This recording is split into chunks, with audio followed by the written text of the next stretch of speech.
এক কাপ চা আর গাছের সান্নিধ্য দিনটি শুরু করার জন্য এর চেয়ে আর ভালো কিছু হয় না। আজ আমরা এমন একটি গাছ নিয়ে কথা বলবো যা আপনার বাড়িতে শুধু সৌন্দর্য বাড়াবে না, সাথে সৌভাগ্য এবং সমৃদ্ধিও নিয়ে আসবে। একে বলা হয় লাকি জেড প্ল্যান্ট বা friendship tree. Lucky Z plant মূলত এর জল সঞ্চয় করার ক্ষমতার কারণেই স্যাকুলেন্ট পরিবারে অন্তর্ভুক্ত। এর প্রধান কারণগুলো কি জানেন? কারণ এর পাতাগুলো বেশ মোটা এবং মাংসল হয়ে থাকে, যেখানে গাছ প্রতিকূল পরিবেশের জন্য জল জমিয়ে রাখে। আর একটা জিনিস হচ্ছে, এটি দক্ষিণ আফ্রিকায় শুষ্ক অঞ্চলের গাছ, কম বৃষ্টিপাতে বেঁচে থাকে। তার জন্য এটি নিজের কাণ্ড ও পাতায় রসালো টিস্যু তৈরি করে। স্যাকুলেন্ট হিসাবে এর পাতার উপরের ত্বক বেশ শক্ত বা মোম জাতীয় আবরণযুক্ত, তাই রোদে বা জলে শুকিয়ে যাওয়া থেকে আটকায়। এটি যদি আপনি সরাসরি সূর্যের আলোতে রাখেন তাহলে কিন্তু এর পাতা ড্রপ করতে পারে, তাই এই সূর্যের আলো পছন্দ করে, কিন্তু সেটি পরোক্ষ আলোতে।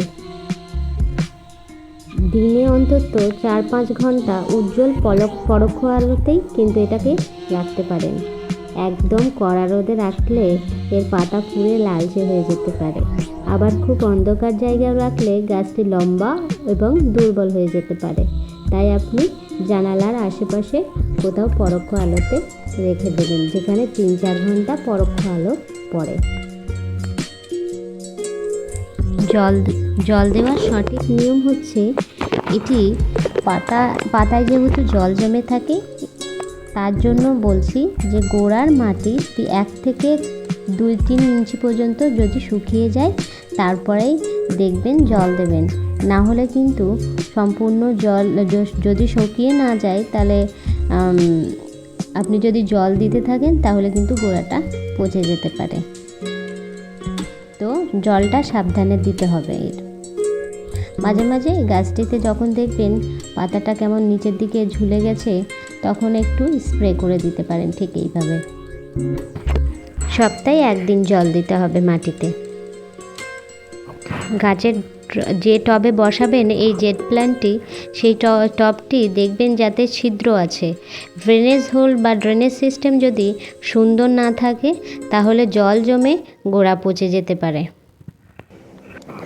এই গাছটি থেকে প্রপাগেশন কিভাবে করবেন তার পদ্ধতিটাও আমি বলে দিই।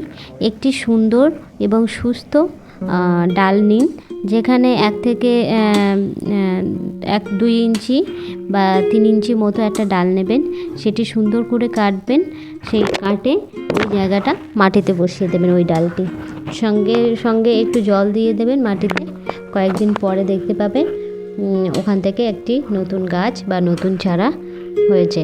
এছাড়াও এর পাতা বসিয়ে দিলেও একটা গাছ বা তৈরি হতে পারে, তবে এটি সময় সাপেক্ষ। জেড প্ল্যান্টের জন্য এমন মাটি দরকার যা জল আটকে রাখবে না।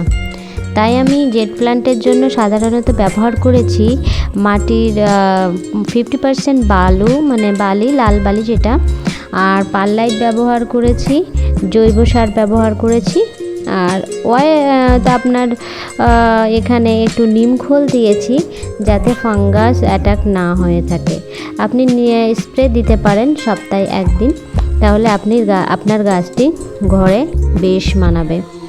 এত সুন্দর একটা গাছ আপনি যদি আপনার ঘরে না নিয়ে আসেন তাহলে কিন্তু আপনি খুব মিস করবেন।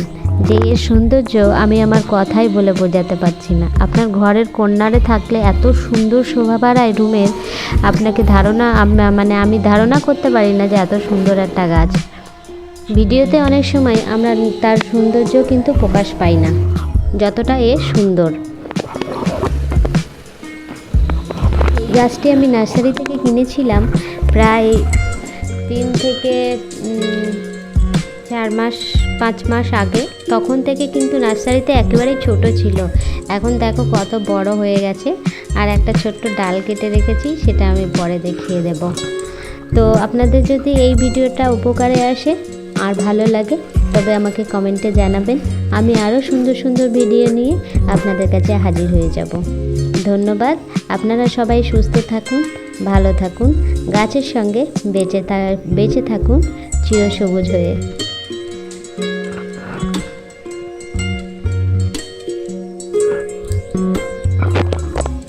আর হ্যাঁ, এই গাছ সম্পর্কে যদি আরও কিছু তথ্য জানতে লাগে তাহলে আমাকে নিশ্চয়ই কমেন্ট করে দেবেন। আর আমার কাছে অনেক রকম ভ্যারাইটি আছে জেড প্ল্যান্টের, সেগুলো নিয়ে আমি খুব তাড়াতাড়ি এই ভিডিওতে আলোচনা করতে আসব। আপনারা একটুখানিও ধৈর্য ধরে অপেক্ষা করে থাকুন।